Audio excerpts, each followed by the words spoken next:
Matindi ngayon ang koponan na Orlando Magic matapos ang kasunod ng kanilang dominanteng performance laban sa Toronto Raptors kamakailan lang, at ngayon naman nasungkit ng Orlando Magic ang impresibong tagumpay laban sa reynang NBA champions na Denver Nuggets sa score na 124-119.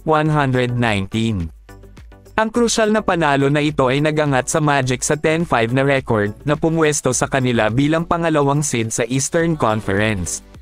Ang Magic na nagpapakita ng mga palatandaan ng kapanahunan ng panalo laban sa Nuggets ay isang patunay ng kanilang lumalaking maturity. Ipinakita ng Orlando ang katatagan lalo na sa pagpasok sa fourth quarter, hindi basta-basta natalunin ang Denver Nuggets ngunit nagawa nila ito.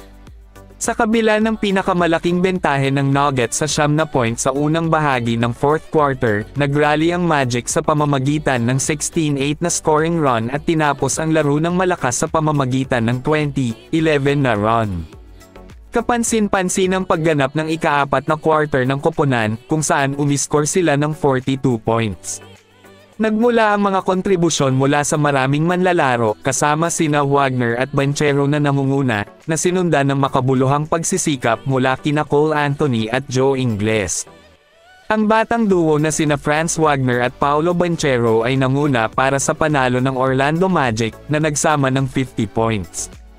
Umiscore si Wagner ng 27 points, 3 rebounds at 4 assists, habang nagdagdag si Banchero ng 23 points, 3 rebounds at 4 assists.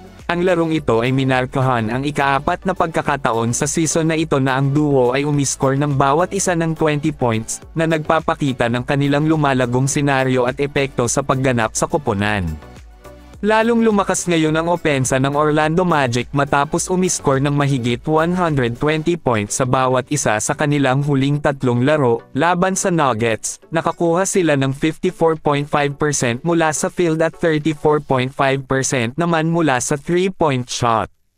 Sa kabila hindi nakalaro si Jamal Murray, habang si Nikola Jokic nagtala ng triple-double na laro na umiscore ng 30 points, 13 rebounds at 12 assists, habang si Gordon naman umiscore ng 15 points, 10 rebounds at 1 assist. Si Porter Jr. naman umiscore ng 25 points at 2 rebounds.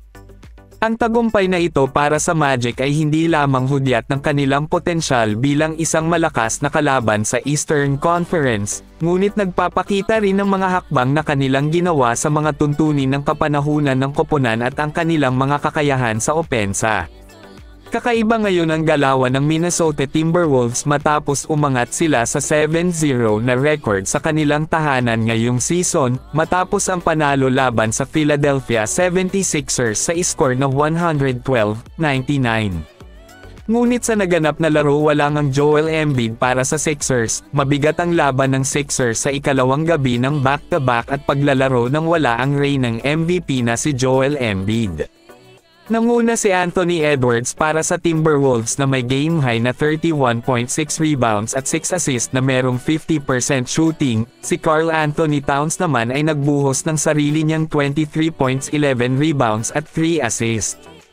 Tinapos naman ni Maxey ang gabi na merong 16 points, 5 rebounds at 8 assists sa loob ng 34 minutes. Nakashoot lang siya ng 7 sa out of 19 na merong 36.8% mula sa field. Sa kung gaano kahusay na naglaro ang Timberwolves ngayong season, lahat ng palatandaan ay tumuturo sa isang garantisadong panalo. Gayunpaman, noong nakaraang season ang Wolves ay nahirapan ng husto upang magpakita sa mga laro. Sa panahon ng 2022 hanggang 2023 season, ang Minnesota ay humihip ng double-digit na pangunguna ng mas madalas kaysa sa iba pang koponan sa regular na season. Hindi lang sila nangunguna, sila lang ang playoff team na may natalong record na hindi makaabanti sa NBA Finals. Dahil sa kanilang karagdagang pagtutok sa panalong must-win games, kasalukuyang hawak ng Wolves ang pangalawang pinakamahusay na record sa NBA.